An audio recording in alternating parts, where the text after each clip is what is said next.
តម្លៃមាសឡើងថ្លៃនៅថ្ងៃច័ន្ទនេះខណៈដែលសហរដ្ឋអាមេរិកនិងអ៊ឺរ៉ុបកំពុងធ្វើកិច្ចចរចាសន្តិភាពកម្រិតខ្ពស់នៅស្វីសដល់ម៉ោង8ព្រឹកថ្ងៃទី22ខែមិថុនាឆ្នាំ2026តម្លៃមាសមានការងើបឡើងថ្លៃត្រឡប់មកវិញដោយបច្ចុប្បន្នភាពនេះមានស្ថិតនៅក្នុងតម្លៃ$5060ក្នុងមួយតម្លឹង1G $500សម្រាប់ຂະຫນាតអន្តរជាតិវិញ$4200ក្នុងមួយអោនសម្រាប់1គីឡូមាស$13950ថ្ងៃទី21ខែមិថុនាឆ្នាំ2026កិច្ចចរចាសន្តិភាពរវាងសហរដ្ឋអាមេរិកនិងអ៊ឺរ៉ុបកំពុងបន្តយ៉ាងសកម្មនៅប្រទេសស្វីសចរចានេះមានការចូលរួមពីឧបនាយករដ្ឋមន្ត្រីអាមេរិកលោក JD Vance និងមន្ត្រីជាន់ខ្ពស់អ៊ឺរ៉ុបរួមមានរដ្ឋមន្ត្រីការបរទេសលោក Abbas Araghchi និងប្រធានសភាលោក Mohammad Bagher Ghalibaf ចរចានេះផ្អែកទៅលើអនុស្សរណៈយោគយល់ MOU បណ្ដោះអាសន្នដែលបានចុះហត្ថលេខារវាងប្រធានាធិបតី Donald Trump និងប្រធានាធិបតីអ៊ឺរ៉ុប Masoud Pezeshkian កាលពីថ្ងៃទី17ខែមិថុនាចរចានេះមានគោលបំណងបញ្ចប់សង្គ្រាមថ្មីរវាងសហរដ្ឋអាមេរិកនិងអ៊ឺរ៉ុបដែលត្រូវបានគេហៅថាសង្គ្រាមអ៊ឺរ៉ុបឆ្នាំ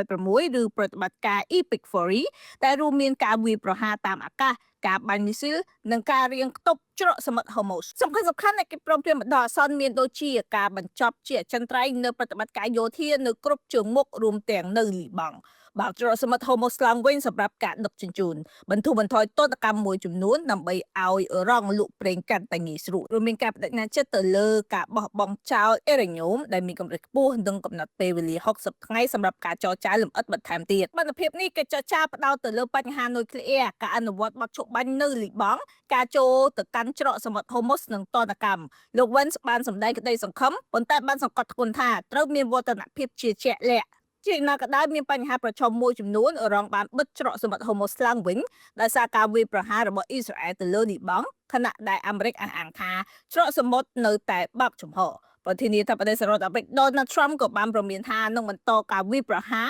ប្រសិនបើជាអ៊ឺរ៉ុបឬក៏ក្រុម Bush ដូចជា Hezbollah បង្កបញ្ហាបន្ថែមព្រោះនេះអាចនាំមកនូវស្ថិរភាពដល់ទីផ្សារថាមពលពិភពលោកនិងកាត់បន្ថយចំនួនតាមរយៈក្រុម Proxyតែមានការប្រែប្រួលមិនស្ថិតស្ថេរដោយសារតែសង្គ្រាមនេះគោលនយោបាយប្រទេសមហាអំណាចអត្រាការប្រាក់និងព័ត៌មានសេដ្ឋកិច្ចធំឡាក់សម្រាប់ថ្ងៃច័ន្ទនេះអស់លោកស្រីដែលកំពុងចង់ចេះពីរបៀបកក់មាសទិញចូលលក់ចេញគ្រប់ពេលវេលាដោយប្រើដើមតម្កល់ក្នុងគណនីយើងតិចតែអាចកក់មាសបានច្រើនគីឡូអស់លោកស្រីអាចធ្វើការអញ្ជើញមករៀនដល់ទីតាំងក្រុមហ៊ុនរបស់យើងបានដោយទំនាក់ទំនងបានខ្ញុំសារ៉ាសាន់ដេតាមលេខទូរស័ព្ទនៅខាងលើដើម្បីទទួលបានការបង្រៀនក៏ដូចជាការបើកគណនីកក់មាសតាមរយៈប្រព័ន្ធធនាគារជូនអស់លោកស្រីដោយឥតគិត